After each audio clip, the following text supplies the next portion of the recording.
Good morning to everyone. Hello, hi, good morning.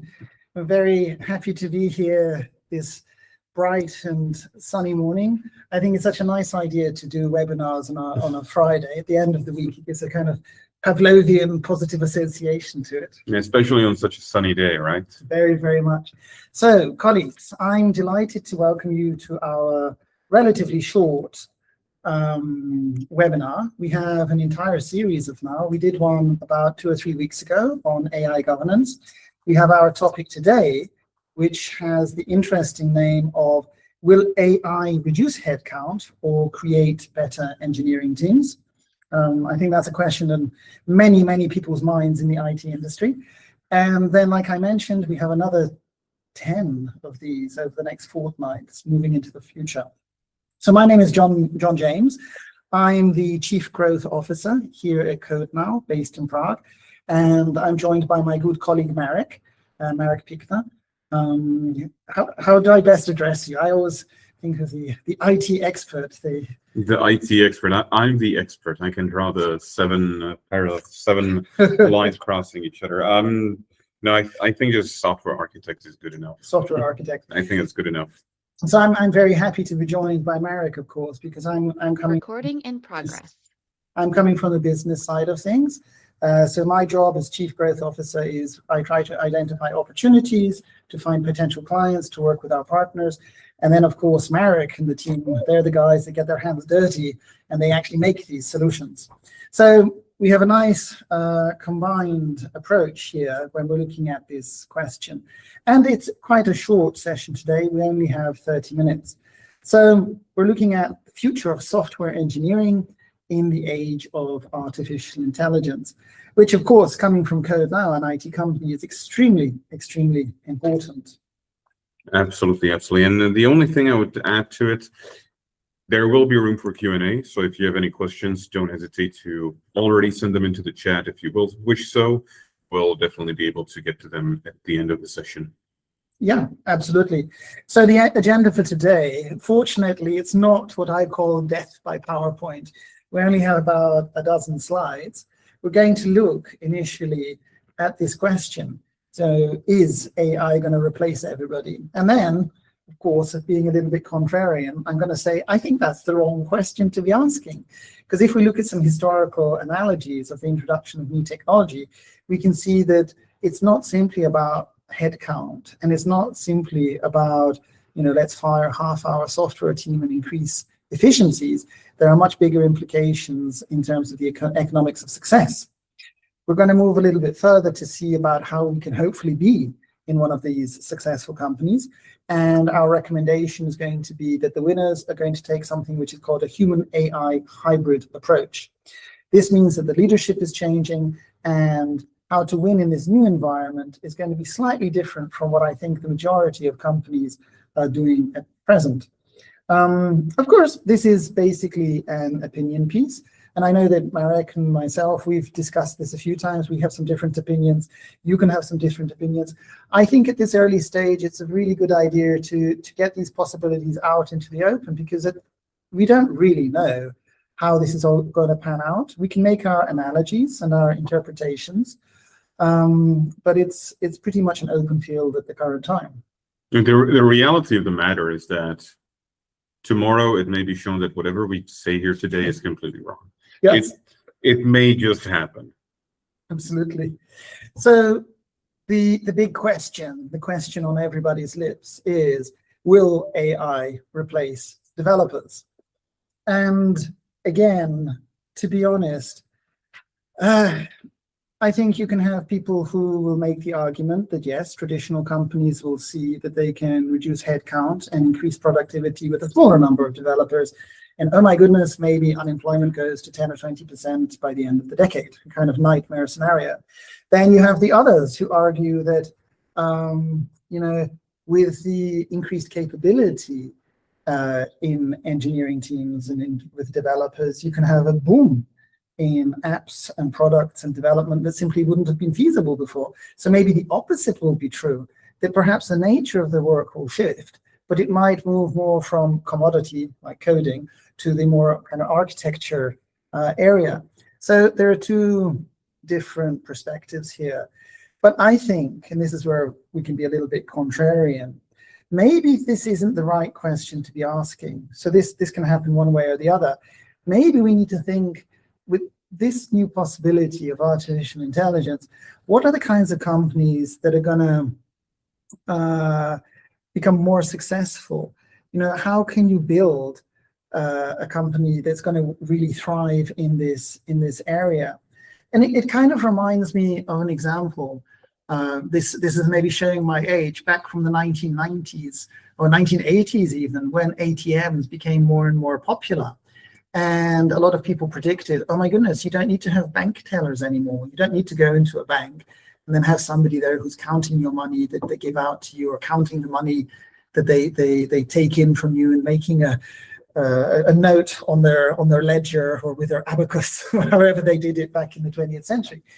These people are all going to lose their jobs. But as a result, you have the ATMs. The number of ATMs boomed. There are more and more branches, and the kind of work that the tellers did moved away from basically counting money in, counting money out. This very basic and probably quite boring task. More upskilled to more premium solutions like selling financial products, which brings greater value. So, it's easy to predict this revolutionary technology will remove these people. Might not be the case. It's actually funny, considering that even the word teller or ATM, it kind of doesn't make sense to people today, I think. The automated teller, who is that even? What is a teller? Yeah, there used to be a time when the term made sense, but not really anymore. No, but there's a thing that I also wanted to add here, which is it definitely is a common question. And in all honesty, it's not even that difficult to turn on ChatGPT, ask him a question, be given an answer, and just feel that I've already been replaced by a machine. But there is a thing to consider when it comes to software engineering, which is, for instance, during the 00s or 10s early on, there very much was, and the market really just desired a certain software as a factory model, where all the enterprises would basically subscribe to third-party vendors who would just be factories for their very custom and specific software. And it's clear that that model really led nowhere. That still having internal engineers who have deep knowledge and deep decision-making abilities and understanding of your business, simply deep knowledge of both your domain as well as your business, is incredibly important. And we're definitely not seeing that these software factories have completely overtaken these businesses. It's just, there's something that always needs to be answered. And what we'll be also talking about is really, where do we as a business fit and what do we actually do? Mm-hmm. And I think it's natural. You can look at many, many examples over the last couple of 100 years that every technology revolution starts with fear. We can go back to the changing from the agricultural period to the Industrial Revolution, and of course you had the Luddites, all of the fear about steam engine and different energy sources, and how we were not sure if this is a good thing or not. And of course now, if you fast forward 200 years, 250 years into the future, I think something like less than 2% of Western economies are engaged in agriculture, and their productivity is goodness knows how many times more productive than it was previously. So what do I mean to say is that, yes, there can be disruption, and every technology revolution starts with a fear. And there is a cost. There are difficulties, from steam engine to electricity, computers, internet, more recently the whole hubbub about cloud. And I think we're seeing the same kind of situation here with artificial intelligence. And I really do like the parallel, perhaps, again, coming back to our question, will AI make engineering teams basically redundant? That's the big scary question. And I'm thinking, if we look at the parallel of how people dealt with the arrival of internet in the 90s and the early 2000s, and then many companies thought, okay, we just need to have a website. We'll boat on the website, and then we're good, and then we get more visibility and revenues. Yes, that could work. And yes, internet did replace some industries. I'm thinking like travel agencies, they still exist, but much less. You can go to Skyscanner, you can go to Booking.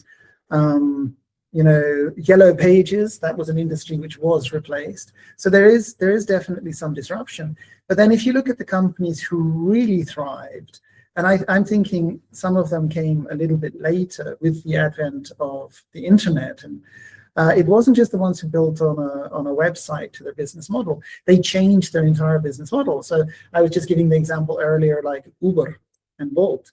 I think someone in the 90s could imagine the arrival of an e-store like Amazon.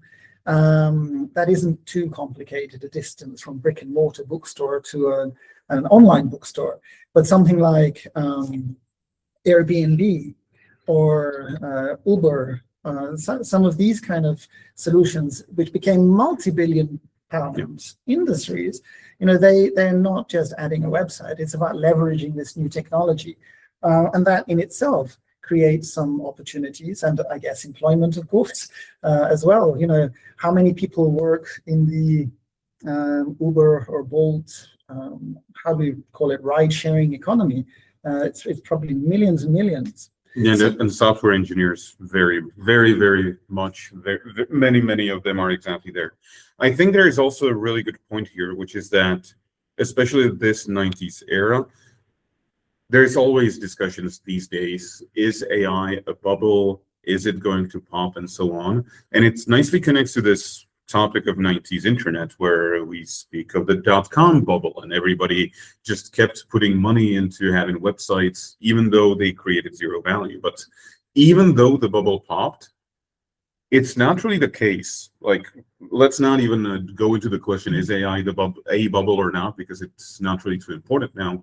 In the case of the dot-com bubble, sure, it did pop, but it's not like the internet disappeared or is not valuable. It's simply that the value was slightly elsewhere and has to be figured out. But still, took us, 20, 30 years, and the internet dominates the entire world, and we're carrying phones in our pockets, constantly connected online. So even though the shift was not clear immediately, the business models of today are incredibly dependent on the internet and have to work around it. Absolutely. And I think it's fair to say that because of this, we can appreciate that the AI really changes the economics of how we think the more successful companies will thrive in this area. And keep in mind, all of the competitors will have the AI as well. So, you really do need to have your kind of positioning. So while previously, if we look at the 2010s or 2020s with the software houses, with the coding, testing, documentation, this kind of very traditional approach, which probably didn't change for decades. What's becoming more important, and this is where it gets tricky because it requires different skill sets, is going to be for the executives to be able to carry judgment, to understand the strategy, the priorities. When the cost of production almost drops to zero, the question isn't what should we build, but why should we build it, and who will buy it? And this was something which we were discussing just yesterday. I think there's a very great risk that a lot of companies, or I'm stealing your idea here, Marek, there's a very great risk that a lot of companies will try and do everything themselves, because there is this possibility. But I would say, just from a business perspective, sometimes it's probably wiser to stick to your knitting, what you can actually do. Yes? It definitely is the case. I very much agree. And it's really important to consider that when it becomes incredibly simple to just create, when the cost is not there. Now we're working under the assumption that the cost is not there, which has not really been a topic the last month or two, but let's just work under the assumption that cost of tokens will not be as extreme as it currently is, or models will be cheaper, improvements will be made, and so on and so on. Under this assumption, in this world, the clear skill of a person is no longer to really just generate content, generate, create things. Yeah. It's rather the ability to understand what not to create, that this is not something worth doing. This is not the way to go. This is not optimal. This is going to hurt us. And I very much see this in software engineering, where various teams are kind of overcomplicating solutions, where pre-AI world, they wouldn't have the time and capacity to create them in such overcomplicated manner. And secondly, they would stop and think for a second and see that we actually don't need any of this. There's a much simpler way to go, which satisfies all of our requirements, all of our needs, which we can go with. So it's not just the judgment in being able to say, this is what we want, this is the product we want, this is how the product will be marketed, this is the capability, so on and so forth. It's also the ability to say, no, this is not what we're doing. This is not the product we need. We need to go another way. And I think also this goes hand in hand with the fact that when you look at analysis of the spend in terms of tokens on artificial intelligence with very large companies, and then you try and measure what was the basic business outcome, what was the return on investment, the answer can actually be horrible. It can be a huge investment without a tangible return at all, or at least not a visible one.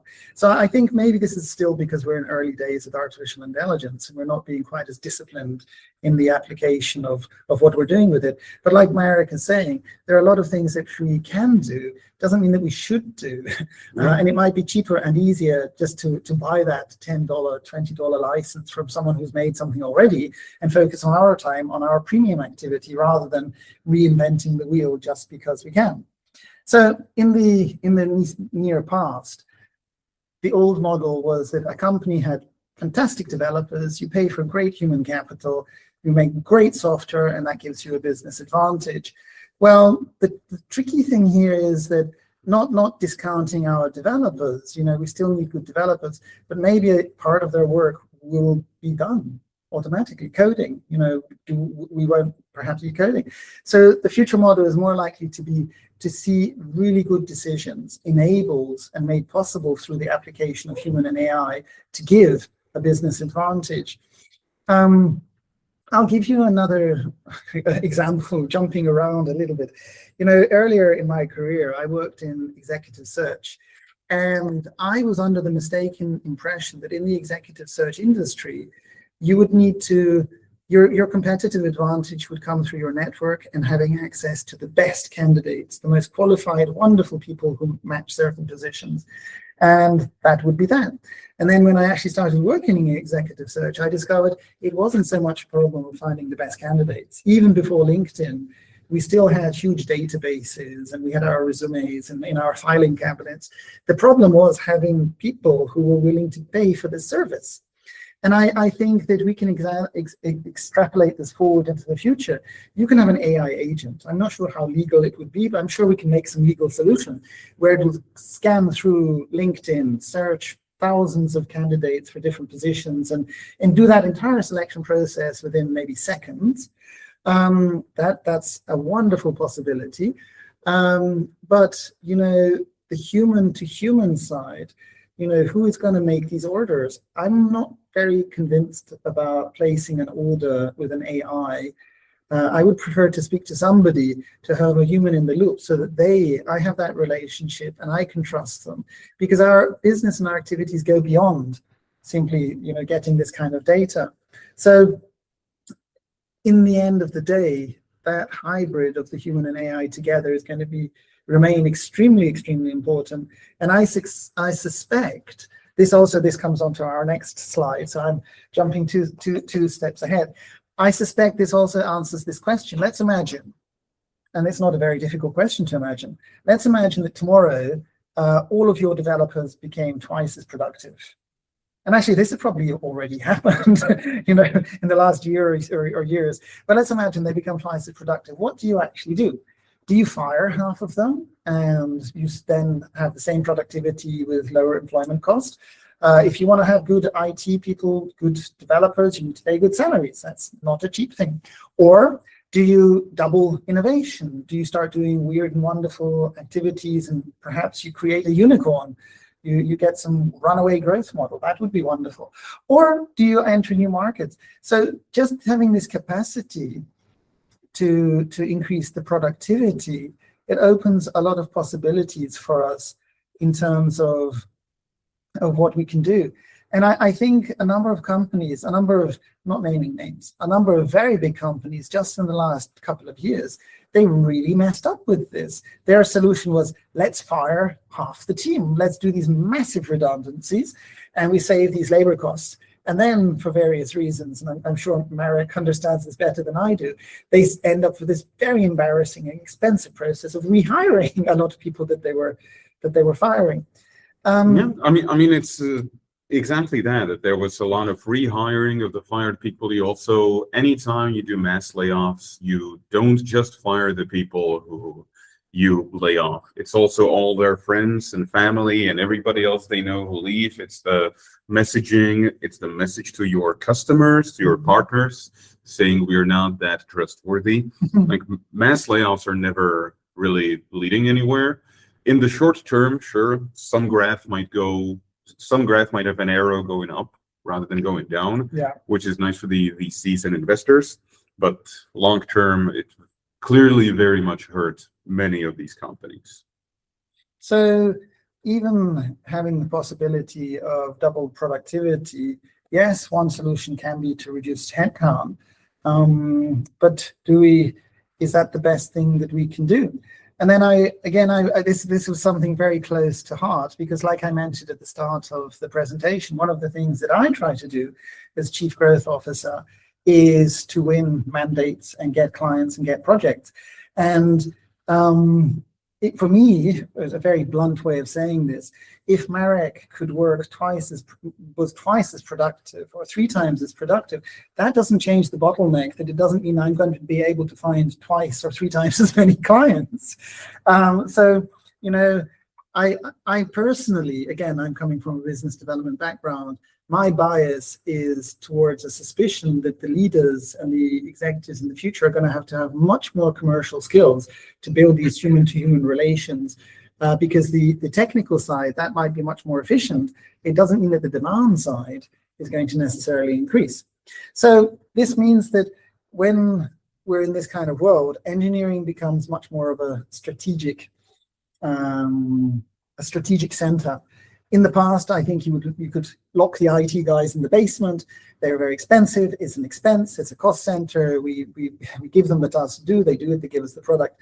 Now it's becoming a little bit more interesting that you can see a lot of CEOs in these leading companies. They are coming from this engineering, this technical background, because the engineering side of things, and it's already blossoming in this direction, it is becoming much more about working out, what is our competitive advantage? What is our niche? What is the customer experience for our software or our product? How do we really get that idea of AI transformation?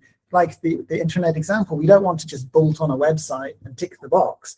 There might be cleverer and more revolutionary ways to use this on our entire business model. Yeah, and I personally think there's 2 things to consider here. And one I'll actually leave to the next topics we'll be discussing, which are more related to the human level, to the role, going back to what the roles in a company are, will the headcount be reduced, and so on, and what do people do. But one thing that I would really like to pin here or put stress on is really the fact that one important ability that all of this code generation, all of this AI usage, all of this singular person performance output enabler, what does it actually do? It gives an engineering organization one important skill, which is to change direction basically anytime they wish to. Today, if I'm unhappy with my output, I can say, let's just change the direction, let's make something completely different, and we'll get to some kind of a fairly well enough working MVP in a much faster time than we would have otherwise. And this kind of ability to kind of change course is something that the IT market has always struggled with. And anytime it creates basically all the process changes of the last 30 years related to agility or anything else, always have this as their practical focus. We don't have 100% confidence in our direction where to go in 5 years because we are not able to basically be prophets. But we can make decisions for 2 weeks. So let's make 2 weeks. Let's keep talking to the customer and then change direction whenever we want to. this is exactly what we are even more enabled to suddenly do. So anytime somebody decides, let's do it differently, let's try this out, we are suddenly much better enabled to do so, especially the people who are more in the toying or testing piece parts, such as the product managers, product owners, UX designers, UI designers, because those parts are suddenly accelerated.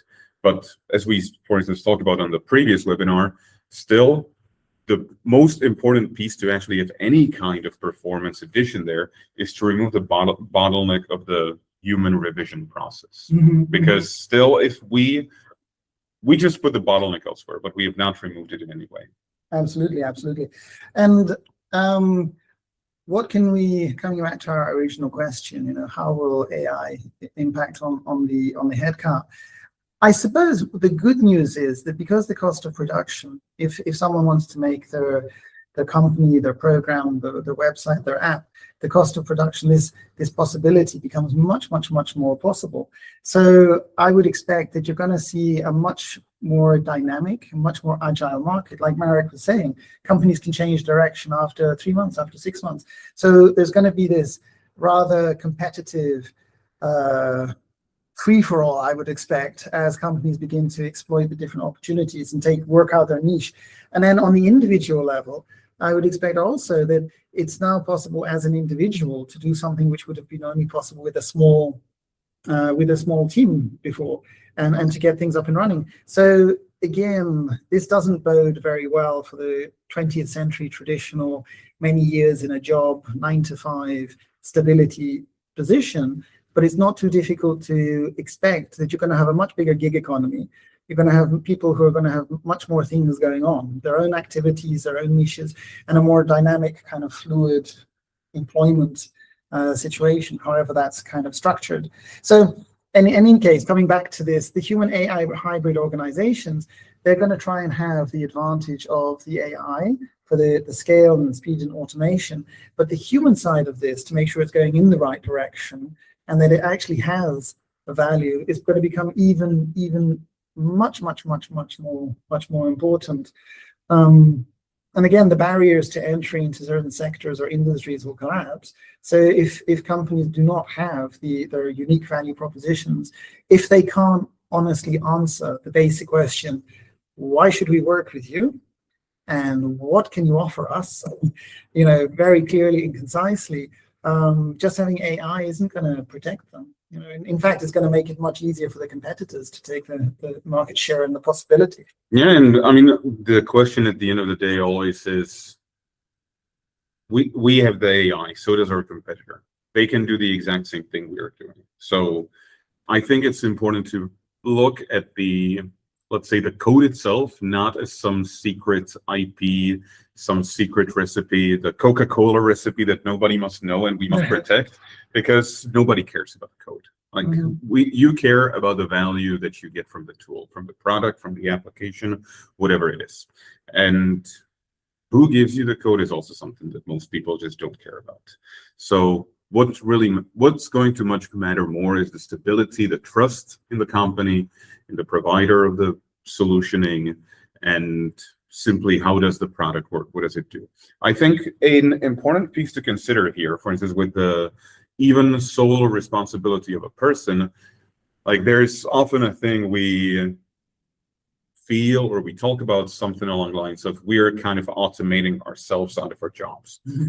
And the truth of the matter, however, is that, for instance, in software engineering, this has been a thing since forever and has never led to a significant decrease. So, for instance, when we think of testers, we can go back in time and basically think of testing as a very manual process. There is a tester on a team of engineers, and every day the tester is given a task to test this feature that has been developed. They click through the buttons, they have scenarios to go through, they write into a certain ticket, yes, it works, no, it doesn't. Was a very manual process, especially now in, let's say, microservice-oriented distributed models of computation. It's really the role of a tester is much closer to an actual software engineer, as they rather prototype the tests, create entire plans, automate them all, see the results, observe the results, have alerting over it, and really create plans on how to structure the tests, to really put the manual effort out. And the only result here is that there is much more work now, because we have much more solutions, we have much more things to test, we have many more things to plan around. It's definitely like whatever automation we created here to say our software is going to get better thanks to automation has only been leading to more and more people needing to be hired into these roles. And this very nicely connects to a question that I'd asked Marek yesterday. So I was saying, hey, Marek, I'm wondering, do you think our QA people are going to be all made redundant? And so as Marek basically answered, not. And I think there is a nice parallel here with that bank teller example. The initial bank teller was just doing the counting in and out, and then they went up to more premium solutions. And I think that's a similar kind of parallel here with the QA. So we can expect that in this environment, the role of the leadership is going to change. It's not just managing the people to measure the output, to control the processes, which actually kind of makes me think industrial revolution, producing widgets in the 19th century factory. That kind of management approach seems to have originated from there and then continued into services. It's going to be about designing the systems and enabling the AI, making sure that there's good governance, and being in that much more dynamic kind of environment. And actually, I'm also thinking, if there's the possibility at the initial levels of less people management, that might also be quite an ease for managers. No, I mean, it goes back to, if there's a role that may make sense to slowly disappear, it would be the role of the middle manager. And the main reason for that is that what we're seeing, and what we, of course, has been talking about in the previous webinar and previous webinars, is the fact that for any kind of AI leveraged software delivery of various teams, we're looking at platform engineering and so on. If we put that into the business terms, what we're basically striving to achieve are extremely decentralized and distributed teams.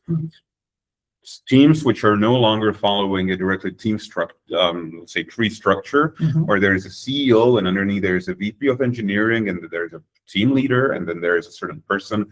Everything has to go upwards or downwards. We're looking at more of a star organization chart, where each team is just responsible for something. They're naturally cooperating in most ways and then delivering things. It really goes back to this kind of AI platform delivery model. If we're software engineers, we can even put it into, we can even think of Conway's law, for instance, but it's really out of the scope here. Really, that's something to consider here, that very likely what the teams need to actually work faster, if we're striving to be in this centralized hierarchy where there is just one tree that things go through and a person to validate things, rather than just constant output that is somehow trustworthy, we're not really achieving any kind of performance growth in the first place. Like a company that still works in this model has not changed its governance in any way, its delivery process, and as such, even if the people at the bottom of the tree are suddenly 100 times as fast, the person who is up, who actually needs to put the green mark to green light something, takes the exact amount of time. Nothing has changed. And this connects very nicely with the next slide, where we can imagine two different companies. On the left, we have the average company, and I think we can see a lot of them. They're somehow using AI, they're doing their pilots, maybe they're not clear what's actually really happening on the ground, the use of shadow AI, let's do some automation, let's cut some costs, let's fire half our team. I think that's the average company. Again, that's the equivalent like the internet company in the 90s, just bolting on a website and tick the box and we're good. Winning companies, like Marek is saying, are going to do this differently. They redesign the entire business model around AI. And I very much like the alternative perspective, not in terms of efficiencies or savings, but know what new possibilities open for us to generate new revenue. I can give a personal anecdote here. I mustn't digress too quickly, but previously, before the pandemic, sometimes I would make video lectures. I do business development lectures. I would record these and I would sell them to my client base. Now in 2025, 2026, we have digital twin technology. which means it's possible to put in a script, put it into any language, and a digital version of me, actually you might have seen some of them for Code Now advertising the webinars, then creates this. This is a new revenue possibility in terms of video or content creation that simply wasn't possible. So I think the winning companies are going to be those that can look at these new possibilities for new value, deeper value, and more revenue coming from that. Yeah, I very much agree. So the priorities of the executives: visibility and security and compliance in terms of governing the AI, and that was something we touched on in the previous webinar. There's a whole kettle of fish there. Looking at the delivery and working out how do you create these human AI teams, and how, like Marek was saying about the tree model, that it could be quite a bit different from this traditional model that we've seen in the previous years. I definitely think so. I definitely think that, of course, the larger the company is and the older it is, the slower the company has it to actually adapt to any kind of a significant shift. So if we're talking about large enterprises, we may be seeing these kinds of changes just in, let's say, decade at the very least. Of course, for small companies, it's very common to see these changes very quickly, because the work at a startup is that you just have to accept that your work tomorrow may be completely different from your work today. That's just how it is.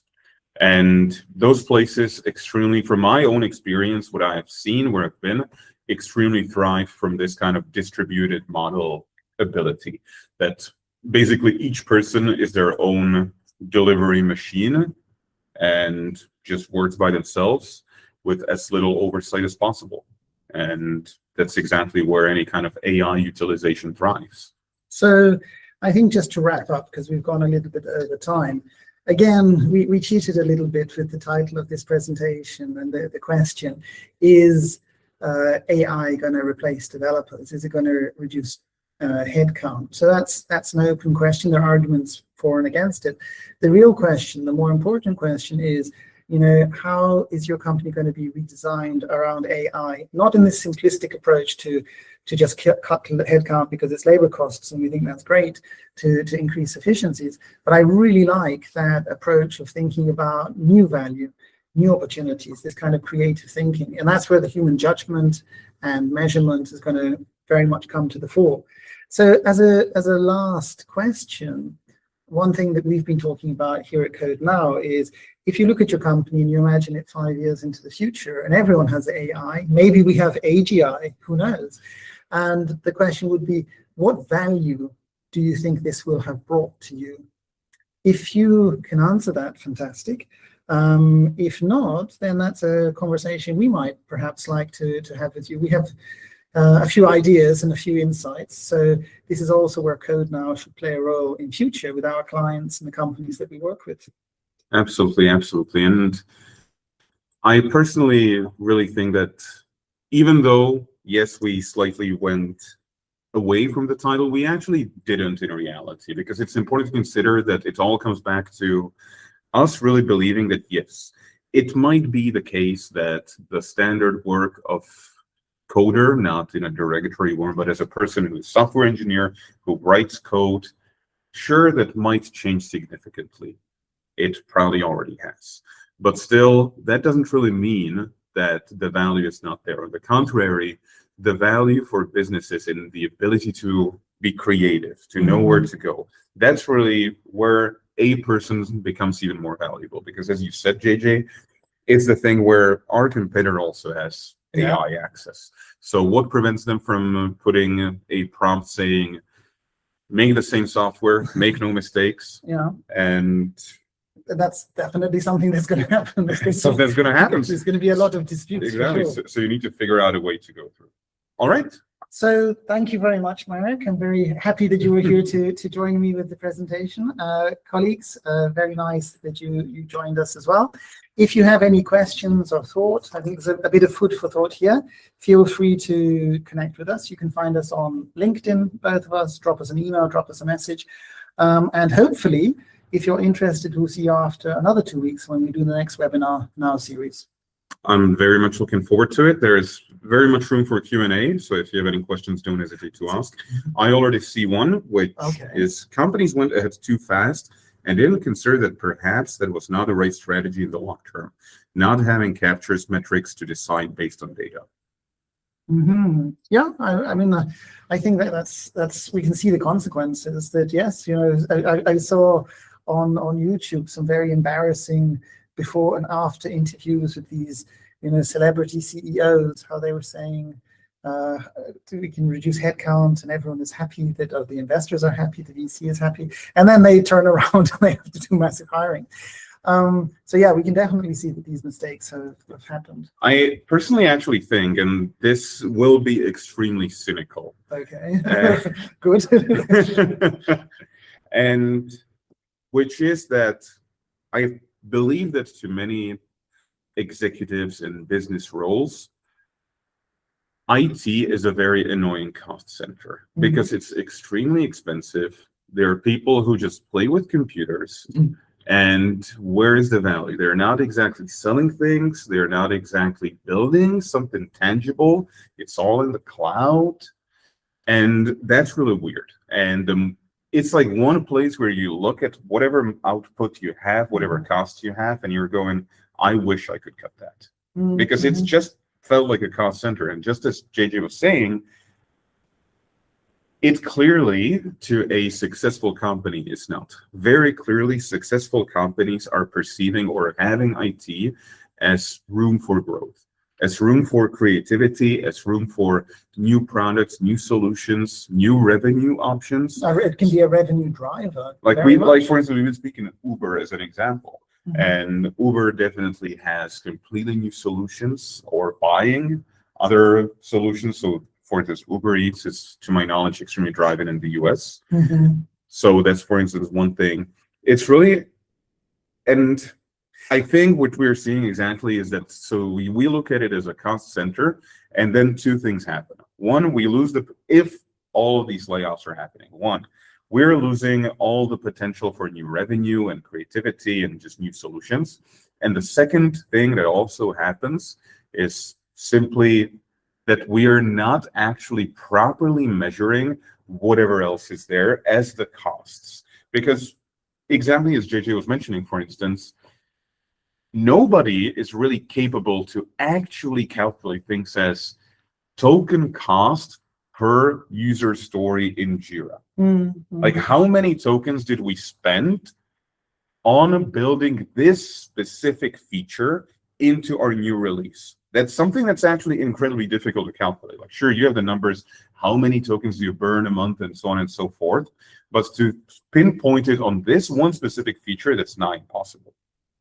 And I think the mistake is many companies can have this knee-jerk reaction. Let's fire half the developers, and that's massive cost saving, and that's wonderful in the figures. And then you realize, well, first of all, you realize we're not exactly sure how we're using the AI. The AI isn't free. we're not sure actually how much that is. And then we're beginning, I'm changing the conversation slightly, and then we're beginning to see that AI, of course, is not free, and they're changing the pricing model. And then, oops, what have we done? So yeah, I agree. And your question there about the, how did you call it, the catch metrics? Yes, exactly, capturing metrics. Catch metrics. Yeah. There's another point here. This should be heard by BOs and CEOs, not so much by us IT specialists who are being laid off right now. Yeah, I think these even having those metrics, it's not an easy thing to put together. No one really has the full answers, but they do then see the consequences of making the bad decisions. Yeah, absolutely. And I mean, I very much agree that I mean, we're as a company really striving to tell these things to a wide audience, not just IT people, but also to the business owners, as mentioned. In my opinion, because it's always a thing that we're striving to say that, yes, the role of directly an engineer, the person who writes lines of code, that might disappear. But your need for IT solutioning and creativity, that's not disappearing anywhere. Just because the role is shifting doesn't mean that your need for the people is going away. And that's something that I don't think that a lot of, let's say, I wouldn't say that 100% of BOs are deaf to it. On the contrary, I feel actually we were reading some kind of statistic recently, which was something along the lines of a survey asking CEOs of various companies and various sizes, how do they think AI and advent of AI will be a significant transformer of their business? And about 78% or so of them just went, no, not much will change. Which, like, we're not seeing any change. In practical terms, our business is still the same. We're still operating in the same way, which I guess is true. Of course, I, for instance, don't really perceive that to be the case in 10 years. No, but I'm thinking how many of future Ubers are going to arise. I mean, just because they don't see it, it might come from a startup, from some of the IT guys they lay off. Yeah, it could definitely be the case. Now, another question being, what is your experience measuring AI impacts on business and productivity overall? Are you really able to compare costs with AI-enhanced teams versus non-AI enhanced? Do you have any thoughts? Well, you asked the question, so I'll answer it.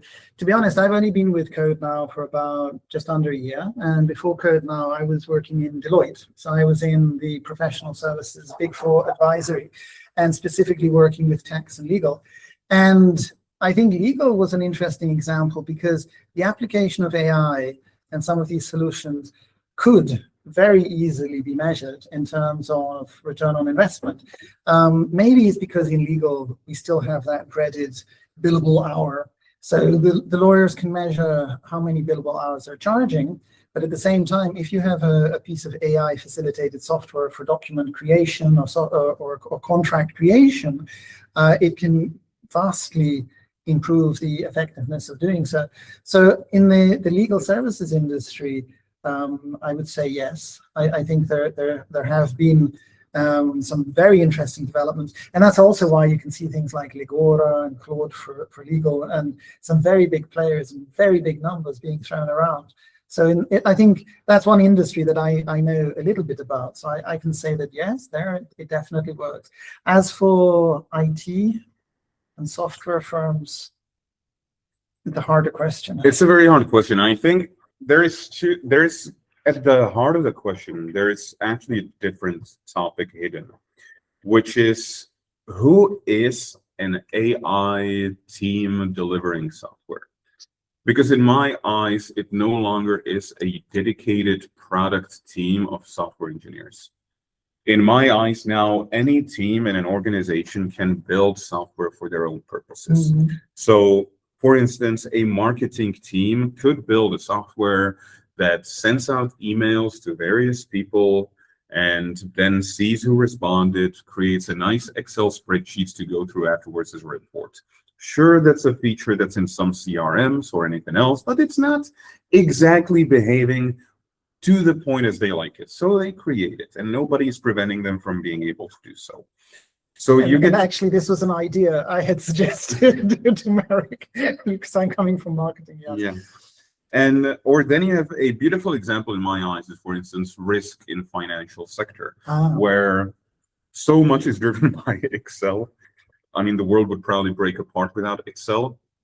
But so suddenly, thanks to all the abilities to just vibe applications into existence, there is so much value and purpose in trying to automate things by creating Python application scripts for just tiny little things. Customer support, another beautiful example where very often, where I already know people who are trying to streamline their work to create some applications on their end, which are not exactly, let's say, writing responses as a chatbot to customers, but rather to suddenly have applications that, for instance, go, which customers of ours are talking to us the most, create like a heat map. Okay. So we understand the businesses, we talk to how happy, unhappy they are, to just start creating statistics and measure them. So anyone at this point can create software, and that software has, if they use the software intrinsically has value. That's the definition of value. If somebody uses it, it has value. And I remember speaking with some different companies who had participated in this crazy wave. Let's outsource all of the different call centers down to Philippines or to India. And now you can have the development of quite sophisticated software, which basically is coming close to replacing quite a few of these people. So you can have a smaller center. And of course, this is terribly unfortunate. It's very easy to talk from the ivory tower about the advantages to the economy of AI. It's not so much fun if you're an Indian family made redundant. But that's an area where, at least for the companies, there are in the process some big efficiencies being gained. But again, what actually happens on the human capital side, that's a different question. Yeah, and I think it really goes back to what we've been saying with, in the long term, there have been ambitions to just outsource software delivery, create software factories, and it has never led anywhere. But to really just close the loop on the question there, the ability to, let's say, measure AI enhanced versus non-AI enhanced, that's one thing to consider. That what AI enhanced team means is actually very difficult to answer, because it no longer is just software engineering team, and then you have teams which are able to self-service their own software better. The second part there is that a thing that becomes almost the reason why it becomes almost impossible to actively measure is that the delivery model for software, how the entire business delivers things, whatever the things are, is not AI ready. It's not AI native, let's say. It's a process where you do things, you manually review, because for years we've been taught that we need the 4 I's on everything and so on, the 4 I principles. So you keep setting it back and forth, and you're basically just having one part of the delivery faster. And sure, let's say that you're a software engineer and you have a simple task and you can just hand it off to an LLM, the LLM will do it. You suddenly create a PR. The process to deliver that feature to production is still the same as before. There is not really any change. You might have cut off one day of work, which has been related to the engineering itself, but the amount of work that still needs to happen is the exact same. And secondly, because you have cut off this one portion, you're basically start flooding the entire delivery process in one place, and the bottleneck, which is the review process, is no longer working. Which doesn't mean that I'm saying stop having 4i, stop having code reviews or anything like that. That's definitely not the case. But it's worth considering that your entire delivery, if it's supposed to perform suddenly so much better, needs to consider how you're actually doing it across the entire business. And because there's very few companies which actually do this yet, it's almost impossible to measure this. I think what's really important as the initial metric in one's mind as a business owner is really to look at potential ROI. Like, this is the spend on tokens. Are we actually getting some value somewhere that correlates to it? Do we need that value? Ask these questions, because they might be difficult, but they're also really worth answering. And I really like the part there that you mentioned about the bottlenecks. You know, you might think that we're using these tokens, this is the return on investment, but at the end of the day, where are the bottlenecks down the process? If the demand isn't going to increase, then, you know, at the end of the day, who's paying for it? So we need to be quite careful to look at this from start to finish, the entire process. Okay, so I think now we've gone a little bit over time. It was very nice having the opportunity to speak with you today. Thank you for the questions. Very, very glad that we had questions. And if you're interested, hopefully we'll see you in another couple of weeks, the Friday after next, for the follow-up webinar in our series. Absolutely. It has been a pleasure. Thank you very much. If you have any questions, you would like to catch up with us, have a conversation about code now, about AI, about software engineering, or how is the weather in Prague, or anything else, John James is definitely the person you can reach out to. You have his contact information right here, or his email address, if you want to share it. It's john.james@codenow.com. And feel free to reach out to us.